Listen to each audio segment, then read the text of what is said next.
नमस्कार, आप देख रहे हैं एएनबी न्यूज और मैं हूं आपके साथ चंद्रशेखर त्रिशूल।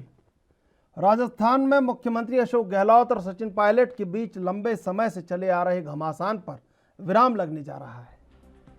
दरअसल कांग्रेस हाईकमान के दखल के बाद गहलोत पायलट के बीच सुलह समझौते का फार्मूला तय हो गया है, जिसके तहत मंत्रिमंडल के विस्तार का फाइनल तारीख तय हो गई है। गहलोत मंत्रिमंडल विस्तार के फार्मूले को राहुल गांधी की भी मंजूरी मिल गई है। गहलोत मंत्रिमंडल विस्तार के इंतजार की घड़ी खत्म हुई और अब फाइनल तौर पर सहमति बन गई है। 21 या 22 नवंबर को मंत्रियों का शपथ ग्रहण समारोह हो सकता है। पायलट और गहलोत की कांग्रेस हाईकमान सोनिया गांधी और प्रियंका गांधी से मुलाकात के बाद मंत्रिमंडल विस्तार के फार्मूले पर राहुल गांधी की मंजूरी का इंतजार किया जा रहा था। ऐसे में विदेश से ही वर्चुअल बैठक में राहुल गांधी ने अब मंजूरी दे दी है। वहीं बताया जा रहा है कि गहलोत सरकार में कुल 30 मंत्री बन सकते हैं, जिनमें अभी फिलहाल 21 मंत्री हैं। ऐसे में गहलोत मंत्रिमंडल से 3 मंत्रियों की छुट्टी हो सकती है, जिन्हें संगठन में जिम्मेदारी सौंपी गई है। इनमें स्वास्थ्य मंत्री रघु शर्मा, राजस्व मंत्री हरीश चौधरी और शिक्षा मंत्री गोविंद सिंह डोटासरा शामिल हैं। एक व्यक्ति एक पद वाले फार्मूले की वजह से 3 मंत्रियों के इस्तीफे लिए जा सकते हैं, उनकी जगह नए मंत्री शपथ लेंगे। गहलोत कैबिनेट विस्तार में 12 मंत्री पद भरे जाएंगे।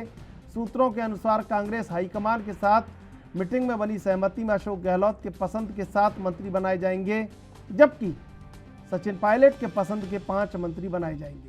साथ ही मंत्रिमंडल के विस्तार के साथ साथ बड़ी संख्या में मंत्रियों के विभाग भी बदले जा सकते हैं।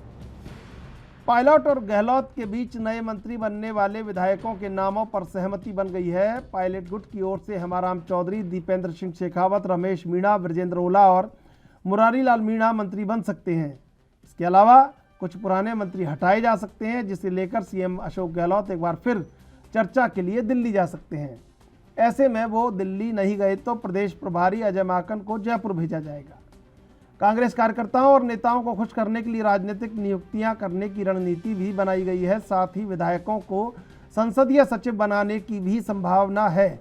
इसके अलावा इसी महीने 40 से ज़्यादा कांग्रेसी कार्यकर्ताओं को राजनीतिक नियुक्तियां दी जाएंगी, जिसके लिए पिछले 3 सालों से इंतजार किया जा रहा है। वहीं मुख्यमंत्री अशोक गहलोत ने भी सचिवालय कर्मचारी संघ के कार्यक्रम में भी पहली बार ये साफ किया कि जल्द ही हम मंत्रिमंडल में विस्तार करने जा रहे हैं, जबकि सचिन पायलट काफ़ी लंबे समय से मंत्रिमंडल के विस्तार और राजनीतिक नियुक्तियों के मामले की मांग उठा रहे थे।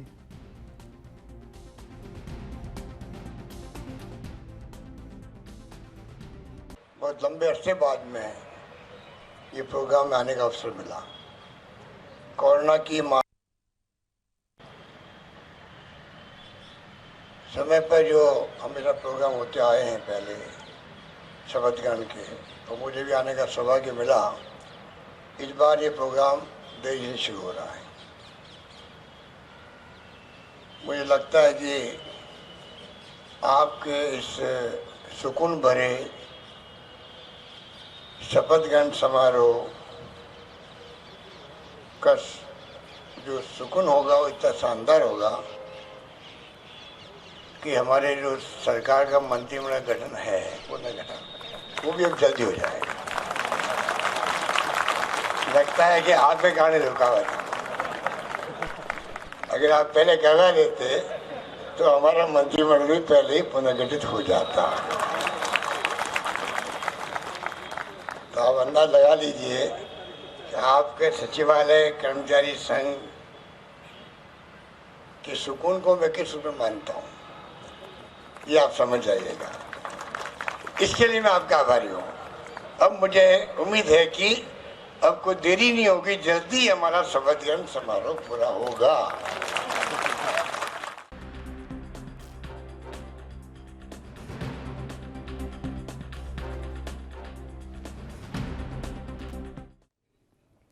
और इसी मुद्दे पर चर्चा करने के लिए आज हमारे साथ 3 मेहमान जुड़े हुए हैं। बीजेपी से अशोक सिंह शेखावत, कांग्रेस से अजय त्रिवेदी और वरिष्ठ पत्रकार राघव शर्मा। आप तीनों का एएनबी न्यूज पर स्वागत। सबसे पहले अजय त्रिवेदी जी आपके पास आएंगे। ये जो तकरार चल रही थी, इस पर विस्तार की मोहर लग गई है, तो अब विस्तार हो जाएगा। लेकिन अब जो काम एक एंटी इनकम्बेंसी तो डेवलप नहीं हो पाई आपके खिलाफ, लगातार उपचुनाव भी आप जीतते रहे, लेकिन अब विकास कैसे रफ्तार पकड़ेगा?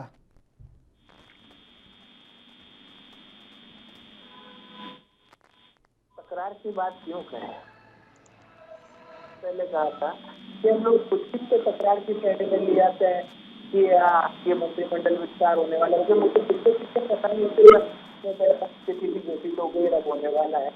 तो तकरार का तो कोई विषय नहीं था, और उसको अगर हम उसको तकरार के विषय में लेते हैं तो वो गलत बात है। बाकी मुख्यमंत्री जी को पता था कब ये मंत्रिमंडल विस्तार करना है, अभी भी पता है कि कब ये करना है, यथा समय सब हो जाएगा। इसको इस तरीके से पहुंचने का विषय मुझे लगा। रहा सवाल विकास की रफ्तार की, तो विकास तो जिस दिन से राजस्थान में कांग्रेस सरकार आई है, सितंबर 18 से नवंबर 18 से जो कांग्रेस सरकार आई है, विकास अनवरत रूप से चल रहा है। यहाँ तक कि कोरोना जैसी महामारी के संकट से, विश्वव्यापी जो महामारी के संकट से उभरते हुए भी राजस्थान में मुख्यमंत्री अशोक गहलोत जी ने न केवल कोरोना का प्रबंधन किया, बल्कि बाकायदा विकास और विस्तार के कार्यक्रमों को जारी रखा। अगर हम उनकी नीतियों को देखें, उन्होंने लगातार समाज जैसे रखा, उन्होंने वर्चुअल इनोग्रेशन किए। कोई भी काम ऐसा नहीं है जो चाहे वो सामाजिक, चाहे अधिकारिता विभाग से सामाजिक न्याय से संबंधित हो, चाहे वो धरातल पे विकास का उन्होंने नहीं किया, उन्होंने लगातार विकास किए। तो आप ये कह सकते हैं विकास का क्रम अनवरत रहेगा, परंतु कब प्रारंभ होगा, मैं इससे सहमत नहीं हूँ। जी, अशोक सिंह शेखावत जी, ये जो लगातार अस्थिरता बनी हुई थी और कहीं ना कहीं एक गतिरोध था, उस गतिरोध पे विराम लगा है, राजस्थान के विकास की गति को इससे पंख लगेंगे। आप कैसे देखते हैं इसको, विस्तार को? देखो, यदि अजय जी की बात को हम देखें और आपकी बात को, दोनों को देखें, क्या विकास क्या 3 साल के अंदर कांग्रेस ने किया है या नहीं किया? जब मंत्रिमंडल विस्तार होगा तो विकास गति को पकड़ेगा। तो इससे ही साबित होता है कि इन्होंने गति तो दी नहीं। गति दी होती तो राजस्थान की इस प्रकार से उन्होंने वादे किए, उन वादों का क्या हुआ? वो वादे से तो हवा हवाई रह गई। किसान इनको ढूंढता रहा कि कब आओगे हमारे पास, हमारा कर्ज माफ करोगे, कर्ज माफ के अंदर ही विफल रहे और झूठे वादे करके आए। राहुल गांधी जी ने कहा कि 1 से लेकर 10 तक गिनती करी और वो चले गए और उन्होंने अपने मैनिफेस्टो के अंदर भी उस बात को जला दिया। अब रोजगार की हम बात कर ले तो रोजगार को मुझे लगता है कि राज्यपाल का अभिभाषण था तीसरा, उस तीसरे अभिभाषण के अंदर जो संख्या आई वो 9,000 रोजगार की। राजस्थान में इन्होंने रोजगार किया, वो 2.5 साल का कार्यकाल था जो राज्यपाल का अभिभाषण है। और अब मंत्रिमंडल का विस्तार है, मंत्रिमंडल का विस्तार है तो इसके अंदर ये परफॉर्मेंस देखी जाएगी और भ्रष्टाचार देखा जाएगा। आप देखिए, इसके वरिष्ठ हैं तो वरिष्ठ मंत्री है, रहे हुए हैं और वरिष्ठ विधायक है, आपको वो डेली आप पत्र लिख रहे हैं मुख्यमंत्री जी को। मुख्यमंत्री जी मुझे लगता है कि उनको इस मंत्री जी का पूरा संरक्षण कर रहे हैं और उनको संरक्षण दे रहे हैं। और वो खान विभाग के जिस प्रकार से घोटाला की बातें बता रहे हैं कि उनका आवंटन से संबंधित से लेकर के और उन क्षेत्र के लेकर के, लेकिन मुख्यमंत्री जी उसके ऊपर कुछ कार्रवाई नहीं कर रहे हैं। तो देखा जाए। अब दीपेंद्र सिंह जी ने खुद ने कहा, जो इनके वरिष्ठ विधायक भी है और पूर्व विधानसभा अध्यक्ष भी रहे हैं, उन्होंने कहा कि खान का किस प्रकार से लेन देन होता है लोगों के अंदर, उसके अंदर सब कुछ का नाम दिया है। इसमें बड़े बड़े लोग भी शामिल हैं। हेमराम जी चौधरी थे, उन्होंने तो अपना पूरी व्याख्या उन्होंने गाई कि मेरा क्या कसूर, मेरी जनता का क्या कसूर, मेरा कसूर हो सकता है लेकिन जनता का क्या कसूर। लेकिन मुझे लगता है तो हेमराम जी के लिए भी उनको न्याय आज भी स्थिति का वो इंतजार है और एक कमेटी के रूप में बना के उनको व्यवस्थित दिखा रखा है। वेद प्रकाश सोलंकी जी और कई जिनके विधायक हैं, उन्होंने तो यहाँ तक कहा कि सामाजिक, जो अभी अजय जी कहा कि सोशल इंजीनियरिंग की एक बात करी उन्होंने कहा कि SC/ST लोगों को सबसे ज्यादा शोषण होता है, कोई भी कैबिनेट मंत्री नहीं।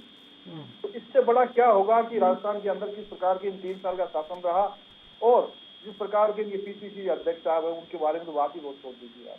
मुख्यमंत्री जी खुद को कहना पड़ता है उनके डिपार्टमेंट के बारे में कि तबादला क्या तबादला होता है तो पैसे लेकर के होता है क्या। शिक्षकों ने कहा कि एक स्वर में आवाज दी, उन्होंने कहा हाँ साहब होता है, तबादला होता है, लेकिन पैसे लिए जाते हैं। और शिक्षा मंत्री की क्या किस प्रकार से हुई। तो हम ये कहते हैं मुख्यमंत्री जी ने ये बात कही तो क्या है SCB और SOB जो बार बार में आप कहते हो कि हम इस्तेमाल करते हैं और लोगों को पकड़ने का काम करते हैं, वहां तो विक्टिम बैठे थे, उन विक्टिमों के पास आप गए क्या जाकर के? आज 2 दिन होने आ रहे हैं, 24 घंटे से ऊपर हो चुके हैं। मुझे लगता है कि उनके पास में कुछ नहीं कहा। और मुख्यमंत्री जी के सामने शिक्षा मंत्री जी ने कहा, PCC के अध्यक्ष है, उन्होंने कहा कि मैंने किसी की चाय भी नहीं पी है, किसी को चाय फुल्का कुछ, उन्होंने कुछ अपना स्पष्टीकरण देने की बात कही है। तो इस प्रकार से इनका देखिए किस प्रकार से है। और जहां पर आप देखिए कि आप बीडी कल्ला जी को देख लीजिए, चाहे किसी प्रकार का बिजली का तंत्र देखिए कैसे चल रहे हैं। और धारीवाल जी का तो बात ही अलग है, वो तो सबको निपटाने में लगे रहते हैं। और क्योंकि उनकी जिस हिसाब से उनकी शैली रही है, शैली भी रही है। और भी इनके मंत्री हरीश जी चौधरी जी का और पीसीसी अध्यक्ष जी का है, डोटासरा जी का आज सबके सामने आ चुका। जो कल रात्रि को जो कैबिनेट की मीटिंग होती है, मंत्री परिषद की मीटिंग होती है, उसमें किस प्रकार से जो वार्तालाप होती है, कैसे उन्होंने अपने संवाद करते हैं, वो जनता तो उनको देख रही है। और एक तरह से इनका एक बड़े अखबार के अंदर आज इसका एक आ भी गया है। और मैं कह रहा हूँ कि कैसा भी हो, लेकिन सरकार ने कोई ऐसा कोई काम किया होता तो मुझे लगता है ये बता दीजिए कि हमने बहुत अच्छा काम किया है। और उन्होंने सबको पता है कि इन्होंने किस प्रकार का माहौल खराब करने की कोशिश करी, हर चीज की ट्राई करने की कोशिश करी। पेट्रोल डीजल पर इन्होंने रेट घटाया है, कोई बात नहीं, पेट्रोल डीजल में रेट घटाया, लेकिन 12-13 दिन की इंतजार के बाद में घटाया है। और घटाया भी ऊँट के जीरे के बराबर है। आज वही हरियाणा राज्य है, वो इसका 12-13 से आ रहा है, पंजाब का 16 के लगभग आ रहा है, और दूसरे राज्यों को आ रहा है। तो पेट्रोल पंप है जो लगभग 1200 के लगभग पेट्रोल पंप है, 17 जिले आते हैं, वो बंद होने के कगार पर आ रहे हैं। लेकिन गहलोत साहब उसको ध्यान नहीं देंगे। हरियाणा जैसा छोटा सा राज्य है। बिल्कुल बिल्कुल बिल्कुल शेखावत जी आप पास आएंगे। राघव शर्मा जी, ये जो मंत्रिमंडल का विस्तार है, इसको कैसे देखते हैं? राजनीतिक परिदृश्य में इससे क्या फायदा और क्या नुकसान कांग्रेस को होने वाला है? सरकार को क्या फायदा क्या नुकसान है? कांग्रेस संगठन को क्या नुकसान क्या फायदा है? और विपक्ष के मायने क्या है इस विस्तार के लिए? चंद्रशेखर जी, मैं आपसे बताना चाहूंगा कि आपने भी बड़े करीब से जो है राजस्थान की राजनीति को देखा है, पढ़ा है, और सभी राजनीतिकों के आप कॉन्टैक्ट में भी रहते हैं हमेशा से। और राजस्थान ही नहीं बल्कि पूरे दुनिया, पूरे देश भर के अंदर जो है राजनीति के लोग का संपर्क रहता है। तो आपने खास तौर से राजस्थान की राजनीति को देखा भी है। तो यहाँ पे हमेशा जो है समन्वय की राजनीति इस तरह की चलाने की कोशिश की हुई है। मैं आपको याद दिलाना चाहूंगा, कुछ 16 महीने पूर्व की बात है, जब ये पूरा ऊहा-पोहा का नाटक चला था, जिस समय सचिन पायलट जो है दिल्ली जाकर बैठ गए थे और सारा खेल हुआ था। उसमें साफ तौर पर जो अशोक गहलोत ने एक बात कही थी कि हमने वसुंधरा जी से बात कर ली है। ये मीडिया में सबके सामने कही गई बात है कि 5 साल। बिल्कुल राघव शर्मा जी आपसे जवाब लेंगे, लेकिन इससे पहले लेते हैं एक छोटा सा ब्रेक के बाद फिर हाजिर होते हैं।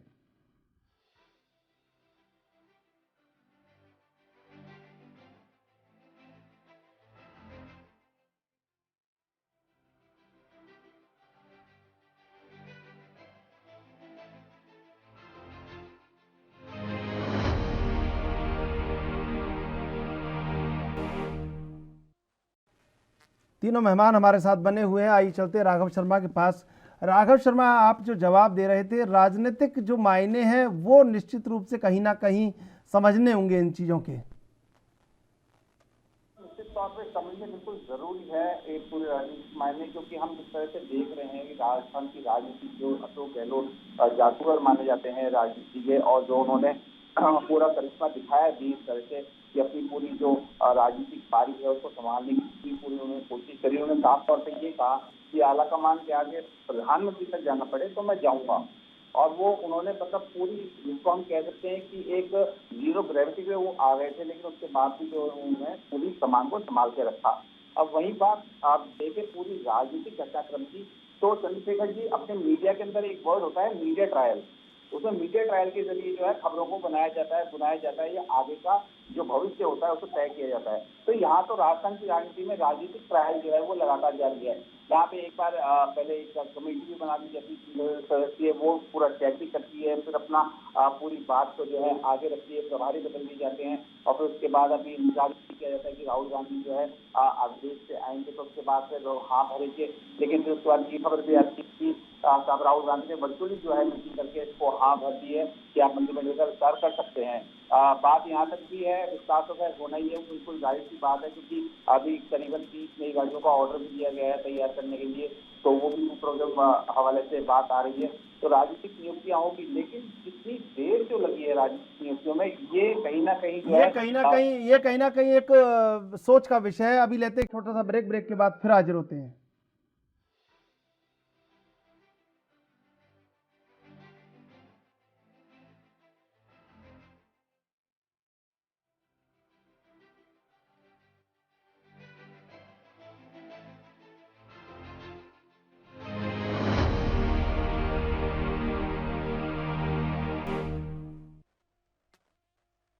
तीनों मेहमान हमारे साथ बने हुए हैं। हम चलते हैं अजय त्रिवेदी जी के पास। अजय त्रिवेदी जी, सारी चीज़ें अपनी जगह जायज़ हैं, लेकिन जिस तरह की तकरार से आप सहमत नहीं है कि तकरार नहीं थी, ये सब राजनीति में चलता है, लेकिन तकरार बनी रही, लेकिन उसका फ़ायदा कहीं बीजेपी को हो नहीं पाया। जिस तरह उपचुनाव में लगातार परफॉर्मेंस रही, तो ये एक फ़ायदा है, लेकिन अब राजनीतिक विस्तार के मायने क्या है, आगे कितना फ़ायदा होने वाला है, या इससे क्या नुकसान हो सकता है आपको? जी, जो इंटीग्रेटेड और सुशासन के कार्यक्रम के साथ में शासन करते हैं, वो लोग नफे नुकसान के लिए नहीं बल्कि लोक कल्याण की अवधारणा के साथ में राज का काम करते हैं। ऐसा ही मुख्यमंत्री जी ने हमेशा किया है और सिद्ध भी किया है, और सुशासन के रूप में राजस्थान हमें दिखाई दे रहा है। और मैं चारों खाने चित्त जो राजस्थान में भारतीय जनता पार्टी है, जिसकी दयनीय और हत्यास्पद हालत हो रही है, तो मैं उसको जरूर यहाँ बताना चाहूंगा। अशोक शेखावत जी से कहना चाहूंगा कि जिनके अपने व्यक्तित्व के बड़े होते हैं, वो दूसरे के घरों में पत्थर नहीं फेंकते। इनके बहुत सारे महत्वाकांक्षी स्वयंभू मुख्यमंत्री के दावेदार लगातार लड़ते जा रहे हैं। तो ये राजस्थान में हमारे कांग्रेस के आपसी नेताओं की लड़ाई की चिंता कर रहे हैं। कई वसुंधरा जी रैली की तैयारी कर रहे हैं, कई पूर्णिया जी चौथे नंबर पे आके भी अपनी बात कहते रहते हैं। इन्होंने कहा पूर्णिया जी थोड़े दिन पहले कि वेट कम करें, तो मैंने उसका एक अपने फेसबुक पे कहा भी था कि और कितना वेट कम करवाओगे पूर्णिया जी, गहलोत साहब ने आपका काफी वेट तो कम कर दिया है। तो इनकी स्थितियां बहुत बुरी हो रही है राजस्थान में। इसके बावजूद भी ये लोग अभी थोड़ी देर पहले अशोक सिंह जी को जब मुद्दे पूछे तो उन्होंने कहा कर्ज माफी की बात करी, कर्ज माफी की गई। उसके अलावा ये दो मुद्दे भी नहीं गिनवा पाए हमारे घोषणा पत्र में, जिस पर कांग्रेस ने काम नहीं किया। मैं कहता हूँ कि एक मुद्दा भी बता दें इनको, 2-4 मुद्दे याद हो घोषणा पत्र में जिसका कांग्रेस ने वादा किया था, काम नहीं किया। ये हवाई की बात करते बिना धरातल पर है, इनकी बात करने की आदत है। बहुत बुरी स्थिति में भारतीय जनता पार्टी चौथे नंबर पे दरियावत में आ चुके हैं, और भी अभी स्थिति अच्छी नहीं। राजस्थान में वापस सरकार बनने की भी स्थिति है। रहा सवाल कांग्रेस के कार्यक्रमों का, कांग्रेस की नीतियों का विस्तार का, तो इसके बारे में इतनी चिंता करने की जरूरत नहीं है। और मैं एक बात और बता देना चाहता हूँ, मैं राघव सर यहाँ पे विराजे हैं, राघव सर आपसे मैं शेयर करना चाहता हूँ कि जो 14 महीने पहले जो भी हुआ था, वो कोई भी कांग्रेस के अंदरूनी बात तो अगर हम करें, उसकी चर्चा करें तो कोई बात नहीं। अगर सुबह से शाम तक अगर घर के लोग मिल जाते हैं तो हम तो घर में एक हो गए।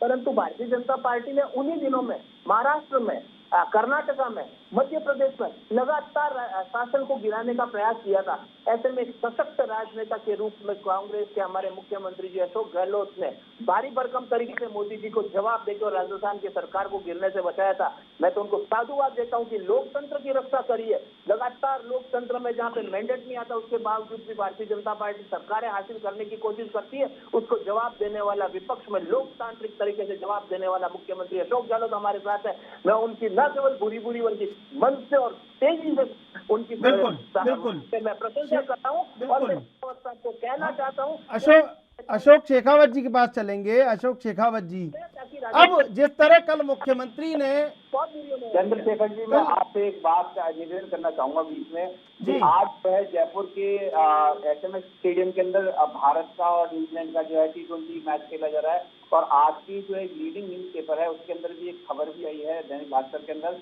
जिसके हवाले से मैं बात कर रहा हूँ। और जो आरसी अकेडमी जो मैच हो रहा है जहाँ पे आरसी में, तो उसके अध्यक्ष जो है स्वयं मुख्यमंत्री के पुत्र हैं, वैभव गहलोत हैं। और जो आज खबर आई है वो ये आई है कि पहले एक प्रोटोकॉल के जरिए या फिर किसी को ऑर्गेनाइज करने के लिए पार्टी कार्यकर्ता इन सबको जो है पासेस भी दिए जाते थे, तो वो जो नहीं दिए गए, तो उस खबर को जो है बड़ा चढ़ाकर जो है आज मीडिया ने प्रेजेंट किया है। आज कुछ पासेस इश्यू हुए, लेकिन कुछ एक ही हो पाए, जो पहले मैचेस के अंदर होते थे वो नहीं हो पा रहे। और जो कोविड के अंदर जो गाइडलाइंस यहाँ पे दी हुई थी, उन कोविड की गाइडलाइंस को जो है अभी हटा दिया गया है। तो एक तरह से कयास ये लगाए जा रहे हैं कि जो मैच है, इस मैच को अच्छी तरह एसएमएस स्टेडियम के अंदर इतने सालों बाद, अच्छी बात है कि जयपुर के अंदर मैच हो रहा है, मेजबानी कर रहा है जयपुर, बहुत अच्छी बात है। और कोरोना प्रोटोकॉल जब देखा जा रहा है, लेकिन राघव जी, हम अशोक सिंह शेखावत जी के पास आ रहे थे। अशोक सिंह शेखावत जी, सवाल जब से मुख्यमंत्री अशोक गहलोत ने अपने कैप्टन पर उठाया है और आपके कैप्टन के निर्देशन में 7 उपचुनाव हार गए हैं, अब सवाल ये उठता है कि नॉन परफॉर्मिंग कैप्टन कौन है, बीजेपी के पास या कांग्रेस के पास? देखो कि लोकतंत्र के अंदर यदि बाई इलेक्शन होते हैं, और बाई इलेक्शनों के अंदर आपकी हर विधानसभा की अलग अलग परिस्थितियां होती है। मंडावा जैसे विधानसभा के अंदर हम देखें तो राजस्थान के अंदर बीजेपी एक बार जीती थी, वो नामात्र छोटे वोटों से, तो ये वहाँ का जो समीकरण हुआ कांग्रेस के पक्ष में आता था, हरदम आता। और बल्लभ नगर की बात करूं कि यदि आप 2013 के चुनाव में देखेंगे तो भारतीय जनता पार्टी को उसके अंदर वही 20-21 हजार के लगभग वोट मिले थे जी। तो अपने आप ये कहें कि इस प्रकार के वोटों का आप कोई कुछ सीटें होती है, समीकरण होती है, नहीं तो फाइनल जो आता है तो फाइनल ट्रेंड के अंदर कांग्रेस 21 पर आ जाती है। उसका ये उनको विश्लेषण करना चाहिए कि हम 21 पर क्यों आते हैं। और दूसरा ये है कि सचिन पायलट ने कहा कि मुझे सत्ता में भागीदारी मेरे लोगों को चाहिए, तो सत्ता में भागीदारी तो आप उनको दे नहीं रहे, वो बार बार में कह रहे हैं। तो संघर्ष करने वालों ने जो 5 साल जो संघर्ष किया, रोड पर जो रहे, वो लोग भटकते रहे, ये बात इनके ही लोग कह रहे हैं। दूसरी ये कह रहे हैं कि आईएएस और आईपीएस को तो नियुक्तियां दे दी गई है, लेकिन कार्यकर्ता आज भी भटक रहे हैं। कांग्रेस का संगठन कहाँ है? 39 लोगों की एक टीम बनी हुई है प्रदेश की और विधायक है, बाकी बता दीजिए संगठन कहाँ है? संगठन नहीं है, नाम मात्र विधायकों को चलने वाली चीज। लेकिन अशोक जी फिर भी आपको फायदा नहीं मिला, तकरार हुई, दोनों सचिन पायलट और अशोक गहलोत एक दूसरे के वर्चस्व को चुनौती देते रहे, लेकिन जो फायदा आपको होना था वो नहीं हो पाया। और पहली बार ऐसा हुआ होगा, 37 साल से ज्यादा बीजेपी हो गई, लेकिन पहली बार राजस्थान में ऐसा हुआ कि जो राजस्थान के अखबार बोल रहे हैं कि 25 से 30 साल पीछे बीजेपी चली गई, जमानत जब्त होना, ये बड़े राजनीतिक समीकरण है जिनकी आपको चर्चा करनी होगी। जी अशोक जी, मैं कर रहा हूँ, आराम से बता रहा हूँ। यदि आप ये देखेंगे अजय जी सुन लीजिए अशोक जी को। 27-28 के लगभग जिला परिषद के चुनाव होते हैं, भारतीय जनता पार्टी उनमें से 17 से जीतती है, कांग्रेस 9 जीतती है। उसका विश्लेषण नहीं होगा पार्टी कहने वाली कांग्रेस 17 पे बीजेपी क्यों जीत रही है, इसका विश्लेषण नहीं करेंगे।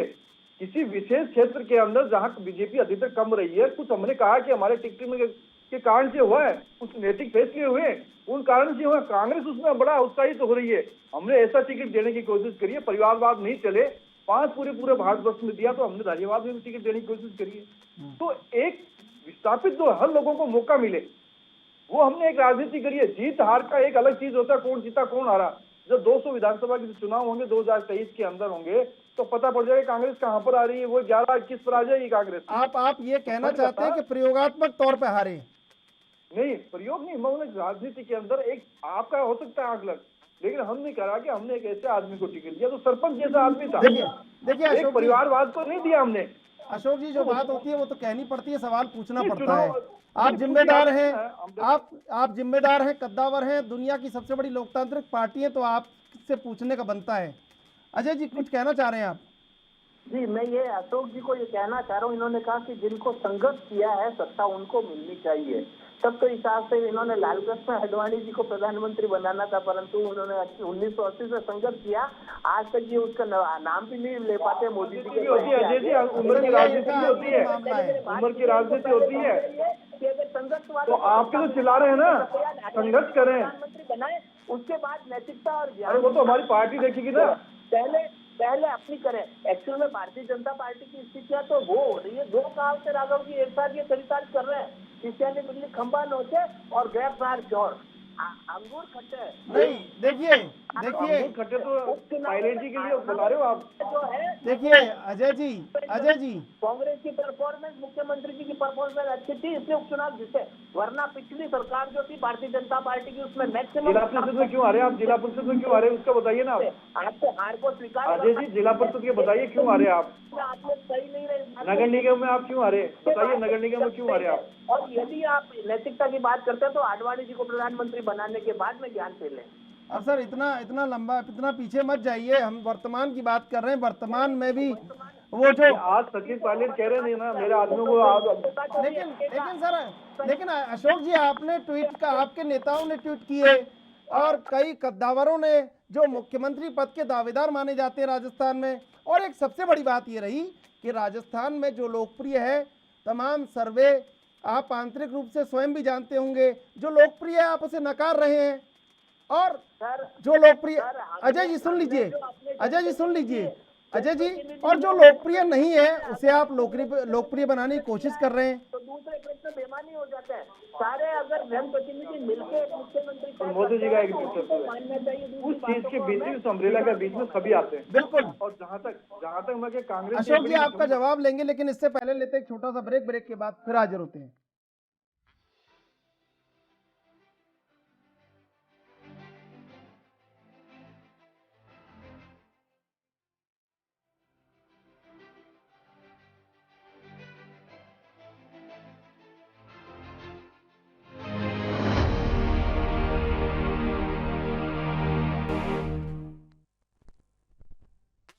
तीनों मेहमान इस समय हमारे साथ बने हुए हैं। हम चलेंगे अशोक सिंह शेखावत के पास। अशोक सिंह शेखावत, आप अपना जवाब दे रहे थे जी। मैं ये बताऊं कि जिस प्रकार के अजय जी ने कहा कि हम कांग्रेस पार्टी परिपाटी रही है, कांग्रेस के यदि सीताराम जी यदि अध्यक्ष थे, आपके राष्ट्रीय अध्यक्ष थे, और उनको किस प्रकार से उनको वहां अपने उनके कार्यालय से, कांग्रेस कार्यालय से किस प्रकार से टांग से पकड़ के नेताओं ने बाहर निकाला, तो ये कल्चर तो यही बताता कि कांग्रेस में कल्चर क्या है। और एक आपके प्रधानमंत्री जी की पार्थिव देवी थी, वो तो कांग्रेस कार्यालय में आनी नहीं दी थी। तो मतलब आप अध्यक्ष का अपमान किया आपने, पार्टी देह का अपमान आपने किया। जो पूर्व प्रधानमंत्री जी वो हमें सीख दे रहे हैं। दूसरी बात आती है कि हम राजस्थान के अंदर नंबर 1 है। आज अपराध और कानून व्यवस्था में राजस्थान नंबर क्या 6.5 लाख के लगभग केसेस दर्ज हो चुके राजस्थान के अंदर। मतलब आप क्या होते हैं, दुष्कर्म के अंदर राजस्थान नंबर 1 है, और महिला अपराध में नंबर 2 नंबर के चल रहा है। बजरी में अवैध खनन में नंबर 1 है, बाल तस्करी में नंबर 1 है, दलितों और आदिवासी भाइयों के ऊपर अत्याचार के मामले में दूसरे नंबर पर है। सबसे महंगी बिजली राजस्थान के अंदर है। और उसके साथ साथ आप देखिए, किसानों के साथ बादलों का आप कर रहे हैं क्या? बाजरा का न्यूनतम जो समर्थन मूल्य जो तय किया गया है, उसकी खरीद हो रही है राजस्थान के अंदर? खरीद नहीं हो रही है। पंजाब में हो रही है, मतलब गुजरात में हो रही है, लेकिन राजस्थान में नहीं हो रही है। सबसे ज्यादा उत्पादन राजस्थान के अंदर हो रहा है। तो ये बात ये कर रहे हैं। दूसरी मैं इनको बात कहना चाहूँ कि कांग्रेस के बारे में हम नहीं कहना चाहते किसी का आप मंत्रिमंडल में फेरबदल करो, सब कुछ करो, सारा काम है, लेकिन मुख्यमंत्री जी के पास में 37-30 के लगभग विभाग बताते हैं, 30-32 के लगभग विभाग है। तो यदि विभाग आप नहीं बांटोगे तो कानून व्यवस्था राजस्थान कैसे रहेगी? ये जब तो हम कह रहे हैं कि अपराध में शुरुआत क्यों हो रहा है राजस्थान। आप देखिए कि दुष्कर्म के मामले में 5200 केस दर्ज किए गए। और यूपी जैसा स्टेट जिसमें 25 करोड़ की जनसंख्या है, जिसमें 2700 के केस दर्ज हुए गए, तो ये कहाँ की आ गई? आप बताओ, 70-80% से ऊपर से ज्यादा केस राजस्थान के अंदर दर्ज हो रहे हैं। और ये कह रहे हैं कि साहब हमने बहुत अच्छा काम किया। एक चुनाव जीतना आपका एक अलग चीज हो सकता है, हमने उपचुनाव जीत लिए, लेकिन उपचुनाव सिर्फ नहीं होता। नगर निगम के चुनाव आप देखिए, भारतीय जनता पार्टी 6 में जीती है 10 में से, और आपने उसके टुकड़े किए हैं तब जीते हैं, बाकी टुकड़े नहीं करते। पूरे भारतीय जनता पार्टी चुनाव जीतती, सिटी के अंदर जीतती। आप जीत जाइए, एक चुनाव आपने जीता है। हमने कहा कि चुनाव जीतना, कुछ सीटें आपकी थी, जो अधिकतर आपकी सीटें जीती थी, दरियावाद वाली थी, हमने खुद ने स्वीकार किया है, उसमें हमारा था। उसमें हर चीज में मतलब भारतीय जनता पार्टी कुछ स्वीकार तो करती है, लेकिन कांग्रेस कुछ स्वीकार करने के लिए तैयार नहीं बैठी है। लेकिन सर, राजस्थान की राजनीति में ये कहावत है, जो मेवाड़ को जीत लेता है वो राजस्थान को जीत लेता है। नहीं, मेवाड़ के अंदर हमारे पास ये कहावत है राजस्थान की राजनीति 15 में। सीटें हमारी राजसमंद हमने सीटें जीती है जी। राघव शर्मा जी आपके पास आना चाहेंगे। राघव शर्मा जी, जिन कद्दावरों के हमारे पास का पत्ता साफ इस मंत्रिमंडल से होने वाला है, तो क्या आने वाले समय में उनकी बगावत भी सामने देखनी पड़ सकती है कांग्रेस को? जी देखिए, जहां तक हम कद्दावर की बात करें तो कद्दावर ऐसे तो जो नई खबर इस समय मार्केट में चल रही है, मैं आपको ताजा खबर बताता हूँ कि ये बताया जा रहा है कि मुख्यमंत्री अशोक गहलोत जो है सभी के इस्तीफे लेंगे, और इस्तीफे लेने के बाद जो है रिशफलिंग होगी इसके अंदर। अब यहाँ पे जो देखा जाता है कि जैसे बड़े मंत्री पद जो है रघु शर्मा जी हैं, और तो एक व्यक्ति एक पद के सिद्धांत पे जो है कांग्रेस को अब चलना होगा, और कांग्रेस चलेगी ऐसे करके बात का पद वैसे खाली हो रहे थे, लेकिन अब पूरे रिशफल होंगे। और देखा जा रहा है, जहाँ तक बताया जा रहा है कि सचिन पायलट के कुछ के लिए जो है 5 लोग इसके अंदर सेट किए जाएंगे, पूरे 10 लोग भी सेट किए जाएंगे, 5 लोग उनके सेट होंगे, और बाकी जो है राजनीतिक नियुक्तियां होगी उसके अंतर्गत जो है देखा जाएगा। लेकिन अभी जहाँ तक हम बात करें कांग्रेस और बीजेपी दोनों की, कांग्रेस में अशोक गहलोत जादूगर है, नो डाउट, बिल्कुल पॉलिटिक्स के वो जादूगर हैं। पॉलिटिक्स उनको आती है, एक अनुभव है, लंबा अनुभव है उनको पूरा खेलने का। वहीं हम भारतीय जनता पार्टी की बात करें तो भारतीय जनता पार्टी की कहीं अपनी जो आपसी लड़ाई है उससे दूर नहीं है। भाजपा की भी जो आपसी रंजिश है, आपसी फूट है, वो खुलकर सामने आती है। अभी सतीश पूनिया जी का बर्थडे भी आया था, तो देखा गया यहाँ पे होल्डिंग्स आए थे, और खबरों की मेन प्रश्न ये थी कि सतीश सरकार जो है इस तरह से जो होल्डिंग्स लगाए गए थे, तो एक तरह से खुद ने जो है खुद को प्रोजेक्ट किया सतीश पूनिया जी ने एक मुख्यमंत्री के चेहरे के रूप में जो भारतीय जनता पार्टी के अंदर।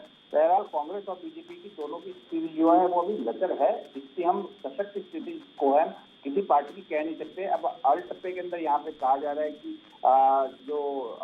सचिन पायलट कहते हैं कि मेरा फॉर्मूला आप अपनाओ तो कांग्रेस सरकार जो है रिपीट होगी, लेकिन वहीं पे अगर हम 16 महीने पुरानी बात उठा के देखते हैं, सुनते हैं, तो उसके अंदर ये कहा जाता है, मुख्यमंत्री खुद कहते हैं कि 5 लाख तो 5 लाख करेंगे, वो सरकार कहीं नहीं जाएगी। तो ऐसी विकट स्थिति के अंदर जो है राजस्थान की जनता के के अंदर है कि राजनीति जो है राजस्थान की इतनी लचर व्यवस्था के अंदर आ चुकी है कि जिसके अंदर ना उगलते बन रहा है ना निगलते बन रहा है।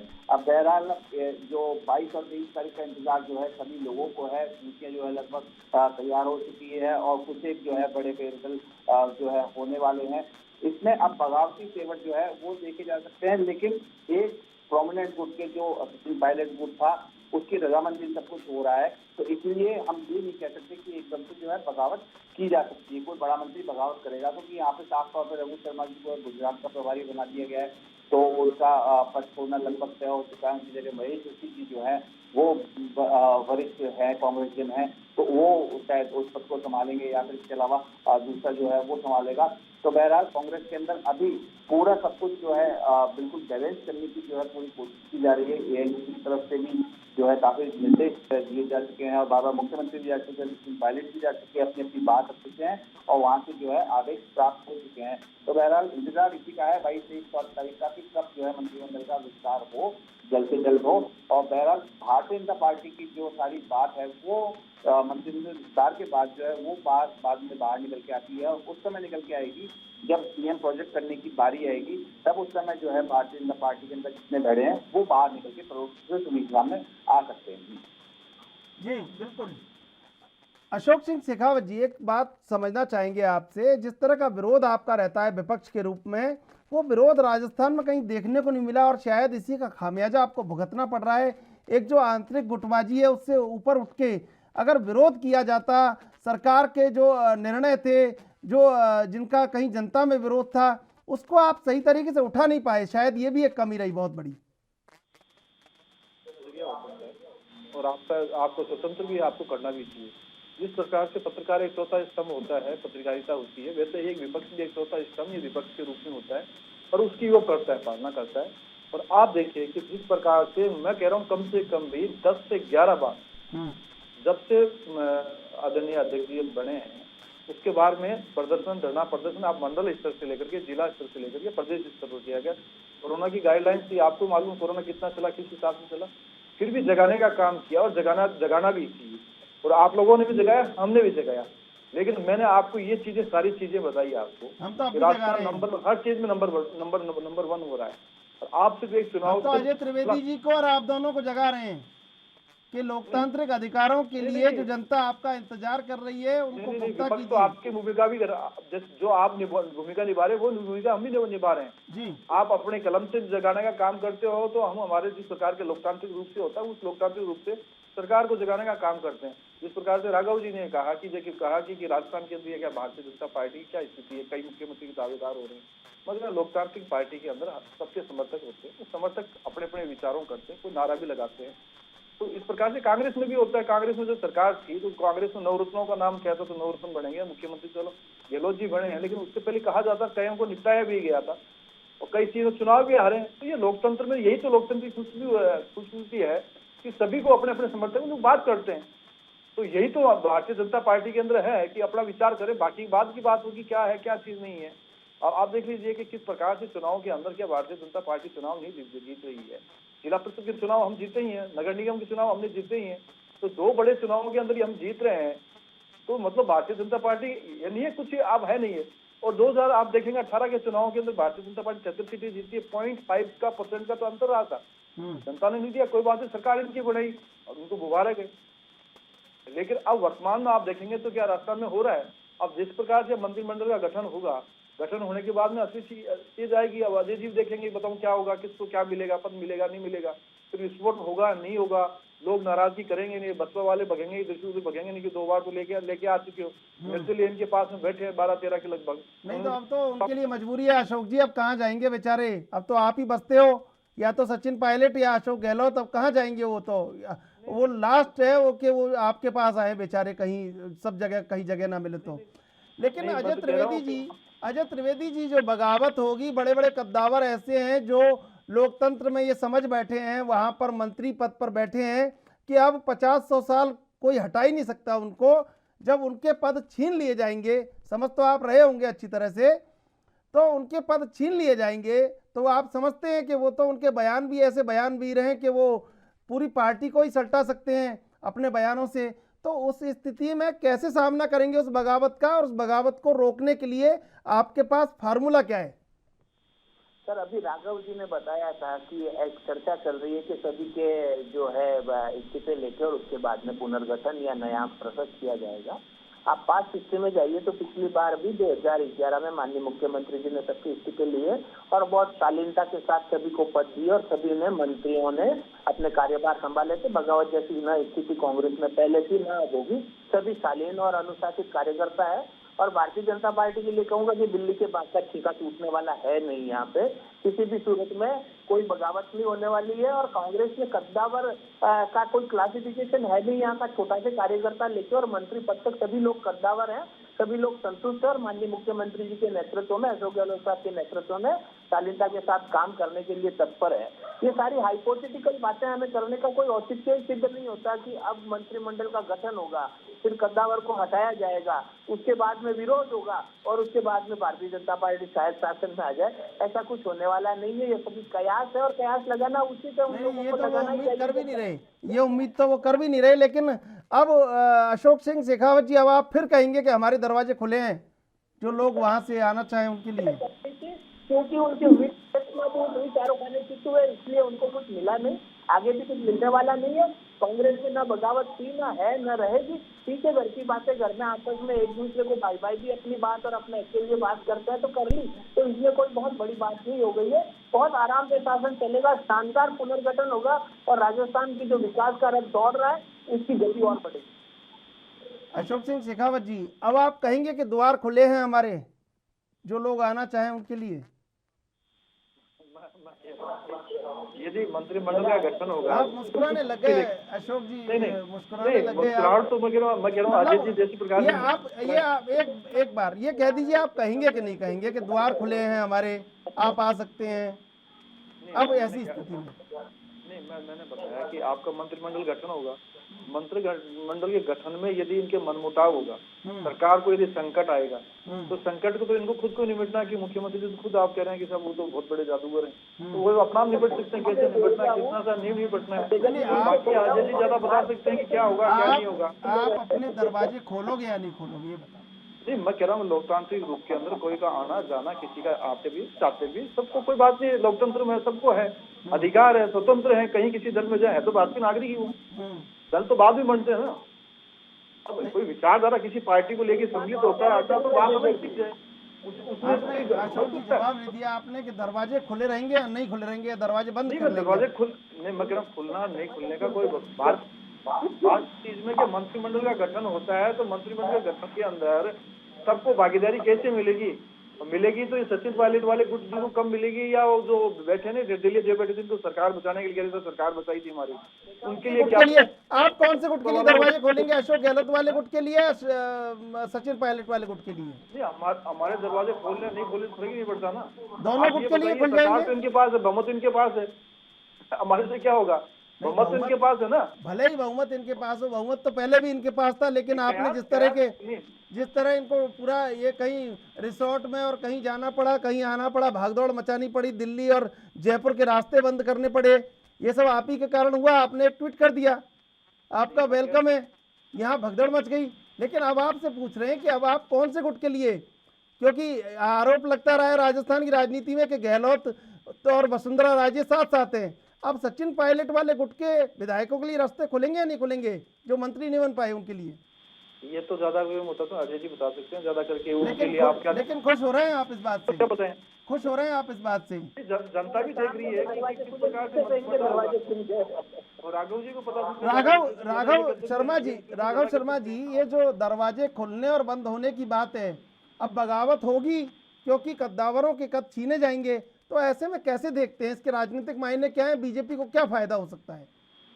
देखिए, भारतीय जनता पार्टी के पास में पहले भी जो है फायदे की बहुत बड़ी घड़ी आई थी, लेकिन भारतीय जनता पार्टी के पास में उस समय जो है पूरी बात खत्म हो गई थी जब सचिन पायलट ने साफ कह दिया था कि मैं बीजेपी ज्वाइन नहीं करूंगा, तो बात वहीं से खत्म हो गई थी। तो भारतीय जनता पार्टी के अंदर एक बार गुबार जरूर उठा था कि हाँ शायद अब कुछ हो सकता है, कुछ हलचल हो सकती है राजस्थान की राजनीति में, लेकिन वो सारी हलचल जो है शांत हो गई थी जब सचिन पायलट ने जो है साफ तौर पर ये मना कर दिया था। आपके इस बयान से अशोक जी ने बहुत गहरी सांस ली है, आपके इस बयान से अशोक जी ने बहुत गहरी सांस ली है कि हाँ जी मतलब इनके आदमी आओ तो जी हाँ राघव जी मंत्रिमंडल विस्तार होगा जी, जी। अब जो मंत्रिमंडल विस्तार होगा वो सहमति से हो रहा है, एआईसीसी की सहमति से हो रहा है। एआईसीसी को बता दिया गया है कि इसको ये पद दिया जाएगा। तो जाहिर सी बात है कि सचिन पायलट को सेंट्रल में एआईसीसी के अंदर महासचिव बनाते हैं, केंद्र के अंदर रखते हैं, राजस्थान की राजनीति से बाहर रखते हैं, राजस्थान की राजनीति बिल्कुल के अंदर राघव, रखते हैं, आपसे क्योंकि चर्चा जारी रखेंगे, लेकिन पहले लेते हैं एक छोटा सा ब्रेक के बाद फिर हाजिर होते हैं।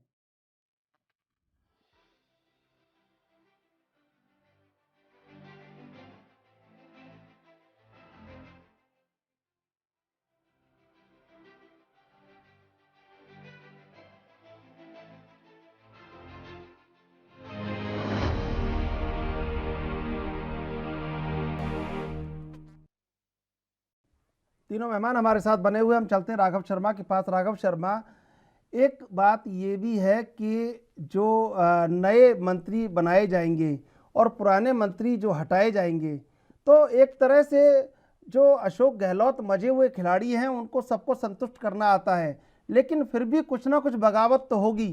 तो उस बगावत का आखिर परिणाम क्या होगा? देखिए, इसमें साफ तौर पर देखा जाए बगावत का असल परिणाम हम देखें तो असल परिणाम तो जो है कांग्रेस के सामने आना शुरू होने वाला है कुछ समय के बाद, और आना शुरू हो भी गया है लगभग काफी समय से। क्योंकि इसके अंदर जो हम देख रहे हैं लगातार कि प्रताप सिंह खाचरियावास की हम बात करते हैं, बड़े बोल्ड मंत्री हैं, काफी अच्छे मंत्री हैं, सचिन पायलट के काफी करीबी थे, लेकिन बाद में विच्छेद हो गया, अचानक काफी बातें हुई। और कुछ मंत्री जो है बिल्कुल मतलब अपना दायरा मानते हैं कि हाँ भाई 2 पद नहीं 1 पद के ऊपर काम करना है, तो उस तरीके से वो लोग अपना माइंड मेकअप करके बैठे हुए हैं, तो वो उस तरीके से काम करेंगे। तो जो कुछ नाम है कि जिनको मंत्री पद मिलना है, डॉक्टर राजकुमार शर्मा है, उनके भी प्रयास जो है इसके अंदर लगाए जा रहे हैं कि उनको मिलना है। महेश जोशी जो बड़े मजे हुए खिलाड़ी है, उनको भी पता है, उनको भी मंत्री पद जो है मिलना है। और जाहिर तौर पर ऐसे मंत्रियों को आगे लेके आना चाहिए कि जो इंडिपेंडेंट स्टेट नहीं हो, पूरे डिसिप्लिन तरीके से कार्य हो। लेकिन कहीं ना कहीं जो यहाँ पे देखा जाएगा कि जैसे यूथ कांग्रेस से माना जाए अपने, या फिर किसी और जगह से आते हैं, जैसे मुकेश भाकर है, मुकेश भाकर का नाम मंत्रिमंडल में अभी तक तो संभावित तो सूची के अंदर नहीं आया, लेकिन मुकेश भाकर काफी करीबी है सचिन पायलट के। तो ऐसी जगह पे आके अगर उनको राजनीतिक नियुक्ति नहीं मिलती या कोई ऐसा पद नहीं मिलता, तो वहां पे बगावती तेवर साफ तौर पे देखे जा सकते हैं। और मैं आपको बता दूं कि मुकेश भाकर जो है छात्र राजनीति से आते हैं, उनका बड़ा अच्छा जो है करियर रहा है छात्र राजनीति के अंदर, उन्होंने भी अध्यक्ष बनाए हैं। तो इस तरह के जो युवा लोग जो साथ जुड़े हुए हैं सचिन पायलट के, जो युवा टीम जुड़ी हुई है, उनमें अगर उनको पद नहीं दिया जाता उनकी राय के मुताबिक या कुछ नहीं होता, तो बगावती तेवर जरूर पूरे जो है सामने आ सकते हैं इसके अंदर। उसका कांग्रेस को जो है खासा नुकसान उठाना पड़ सकता है। बहरहाल भारतीय जनता पार्टी उसमें किस हद तक फायदा ले सके ये उनके ऊपर है कि it is up to you कि how to you use it. ये जो लूप होल जो बीच में आएगा वो बहुत कम परसेंटेज, बहुत कम टाइम का होगा, नैरो टाइम का होगा, लेकिन वो कहीं ना कहीं कैचिंग पॉइंट जरूर होगा राजस्थान की राजनीति में। अशोक सिंह शेखावत जी, फायदा कैसे मिल सकता है? और जो 3 साल के शासनकाल में तो जनता को यदि फायदा नहीं दे पाए और ऐसा मंत्रिमंडल गठन करें और इसमें विस्फोट हो, तो कांग्रेस की कारण से होगा। हम तो नहीं कहते कि मंत्रिमंडल फेरबदल करो या मत करो, लेकिन इतने बड़े बड़े मंत्री रखे हैं और इन्हीं के बड़े बड़े जो मंत्री है वो आपके आरोप तो लगा रही है ना। अब दीपेंद्र जी कैसे संतुष्ट करोगे, हेमाराम जी कैसे करोगे, वेद प्रकाश जी सोलंकी जी को आते तो बार बार में इनके ऊपर आक्षेप लगाते हैं। और भरत सिंह जी का तो आप सब कुछ देखते हो किस प्रकार से भरत सिंह जी हरदम बार बार में कह रहे हैं, किसी मंत्री का नाम ले रहे हैं, परिवहन मंत्री के ऊपर आरोप लग रहे हैं, बार बार में लग रहे हैं। तो इन लोगों को किस प्रकार से आप हटाओगे, कहोगे, कैसे संतुष्ट करोगे? तो जनता को रिलीफ मिले, हम तो चाहते हैं जनता को रिलीफ मिले। जनता को रिलीफ मिलेगी तो इस 3 साल के जो शासनकाल में आपने किया है, जो आपके एक दूसरे के लग रहे थे, दूसरे को निपटाने में लग रहे थे, उससे जनता पिस रही थी।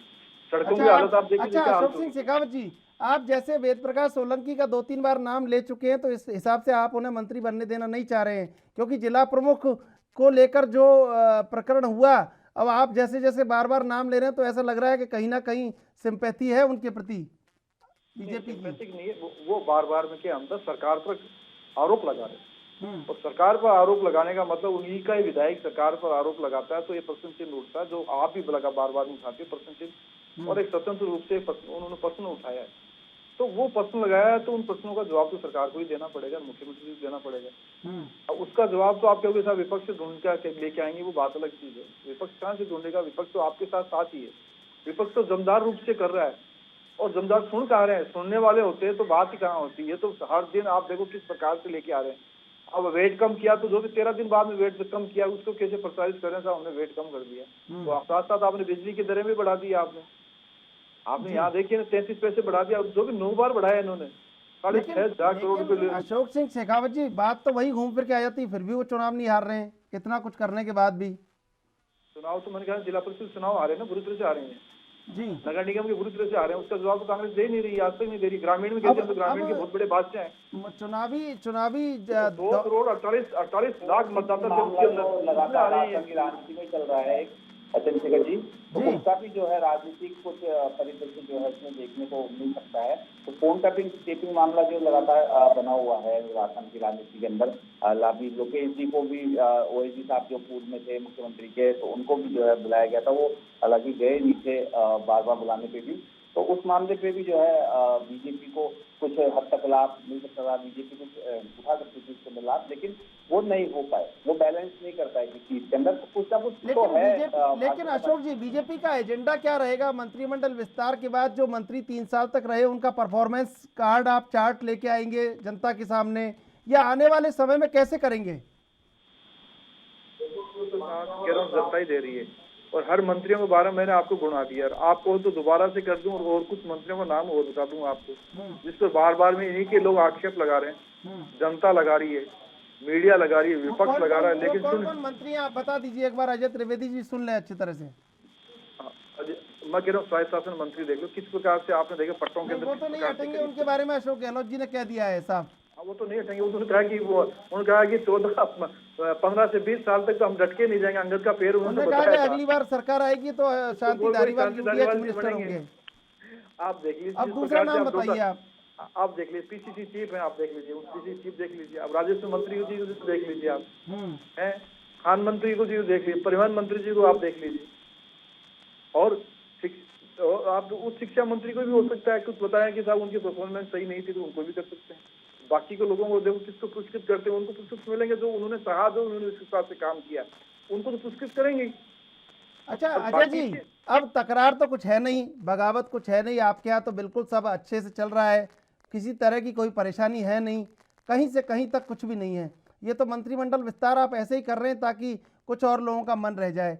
लेकिन अब आपसे एक सवाल पूछ रहे हैं, आपने बिल्कुल, आप तो पूरा आपने पॉलिश कर दिया पूरे मैटर को, लेकिन एक सवाल आपसे पूछ रहे हैं कि अब जो आगे तमाम जातिगत समीकरणों को रखा जाएगा मंत्रिमंडल विस्तार में, क्षेत्र को देखा जाएगा और तमाम चीज़ों को देख के कि चुनाव को लेके मंत्रिमंडल विस्तार हो रहा है, तो आपको कैसे लगता है कि आने वाला दौर राजस्थान में चुनाव को लेके कांग्रेस के लिए कैसा रहेगा? आप तो अच्छा कहेंगे, लेकिन परेशानियां क्या क्या रहेंगी ये बता दीजिए जरा। नहीं, परेशानियां देखिए, अच्छा है तो अच्छा कहना पड़ेगा और गलत है तो गलत कहना पड़ेगा। मेरी बिल्कुल आप तो अच्छा बता रहे हैं, और मैं यहाँ पे कह रहा हूँ नहीं आने वाले समय में जो परेशानियां कांग्रेस को होगी वो केंद्र सरकार की क्रिएटेड परेशानियां होंगी। वो जिस तरीके से उन्होंने प्रेशर डाल के और एक्साइज ड्यूटी इतनी तेजी से बढ़ा के रखी और प्रेशर डाल के वैट कम करा के और 3500 करोड़ की जो वार्षिक हानि का जो मार्ग प्रशस्त किया राज्य सरकार में, ये उनकी तरफ से परेशानियां क्रिएशन है और ये राजस्थान में राज्य सरकार को और मुख्यमंत्री जी को झेलना पड़ेगा। लगातार ओवरड्राफ्ट के मामले हो, चाहे अनुदान के मामले हो, चाहे अरे अजय जी आप कैसी बात कर रहे हैं? अजय जी मुख्यमंत्री प्रधानमंत्री की तारीफ करते हैं, प्रधानमंत्री मुख्यमंत्री की तारीफ करते हैं। ये कांग्रेस, ये राजस्थान की कांग्रेस और बीजेपी दोनों के लिए चिंतनीय है। तो ये ठीक नहीं है सर। आप मेरे को बोलने का मौका भी बहुत कम दे रहे हो और मैं बोलता हूँ और आप बीच में काट लेते हैं। मेरी पूरी बात तो सुनिए आप। अगर बात ही नहीं सुनते तो फिर मेरे आप कह नहीं रहे ना, असली बात तो कह नहीं रहे ना आप। मैं ये जरूरी नहीं कि किसी की मनपसंद बात कहूंगा, मैं वही बात कहूंगा जो सही बात है मुझे लगती है और जो धरातल पे सही है। अगर राजस्थान के साथ पक्षपात होता है, उस परेशानियों को राजस्थान सरकार को देखना पड़ेगा। और आपने मुझे पूछा है कि कौन सी परेशानियों का सामना करना पड़ सकता है, और मैं मेरे मद्देनजर में केंद्र सरकार के द्वारा राज्य सरकार को लगातार पक्षपातपूर्ण तरीके से दी जा रही परेशानियों के बारे में चर्चा करता हूँ। तो आपको सुनना तो पड़ेगा, इसमें सहज भी होना पड़ेगा। आप मुझे इंटरप्ट क्यों करेंगे?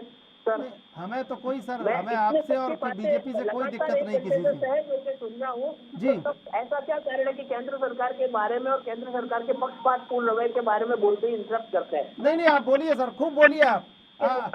हम हमारे रोकने से कुछ नहीं होगा। प्रधानमंत्री अशोक गहलोत मुख्यमंत्री की तारीफ 3500 करते करोड़ हैं। की जो वार्षिक जो हानि राजस्व में दी जा रही है उसकी परेशानियों को तो सामना करना पड़ेगा। परंतु मैं आपको ये कहना चाहता हूँ कि इन सब परेशानियों के बावजूद भी राजस्थान सरकार सारे हर्डल्स क्लियर करके अंततः वापिस अपने विजय लक्ष्य को और विजय लक्ष्य को हासिल करेगी। अशोक जी, आप कैसे महसूस करते हैं जब प्रधानमंत्री और मुख्यमंत्री एक दूसरे की तारीफ करते हैं? आपको कैसे लगता है? देखो कि राज्य सरकार कोई भी होती, राजस्थान की हो कोई सी सरकार हो, किसी क्षेत्र में अच्छा काम करती है तो प्रधानमंत्री भी इसकी तारीफ ही करते हैं, और कोई भी राज्य हो तो उनके मुख्यमंत्री भी सेंट्रल करते हैं। लेकिन राजस्थान के अंदर तो बहुत ज्यादा उल्टा हो रहा है। अब जैसे उन्होंने कहा कि एक्साइज ड्यूटी, आपकी बात करिए, एक्साइज ड्यूटी यदि केंद्र सरकार घटाती है, संक्षिप्त जवाब दे दीजिए अशोक जी। तो मैं कह रहा कि केंद्र सरकार यदि एक्साइज ड्यूटी घटाती है तो सिर्फ आपको उसको करना चाहिए। ये कह रही क्यों घटाई? जनता को राहत दे रहे हैं तो आपको क्या दर्द हो रहा है, क्यों घटाई? मतलब घटाने में दिक्कत आती है कांग्रेस को, बिल्कुल बात होती है। बिल्कुल, समय समाप्त हो रहा है। अजय त्रिवेदी जी, अशोक सिंह शेखावत जी, राघव शर्मा जी, आपका बहुत बहुत धन्यवाद डिबेट में जुड़ने के लिए। जो बयानों के तीर है वो चलाए जा रहे हैं, लेकिन मंत्रिमंडल विस्तार होने जा रहा है। अब राजस्थान में मंत्रिमंडल विस्तार के बाद जो बगावत होगी या जो एक डैमेज को कांग्रेस रोक लेगी वो आने वाला वक्त बताएगा। बहरहाल, देश विदेश की ताजा तरीन खबरों के लिए आप देखते रहिए एनबी न्यूज।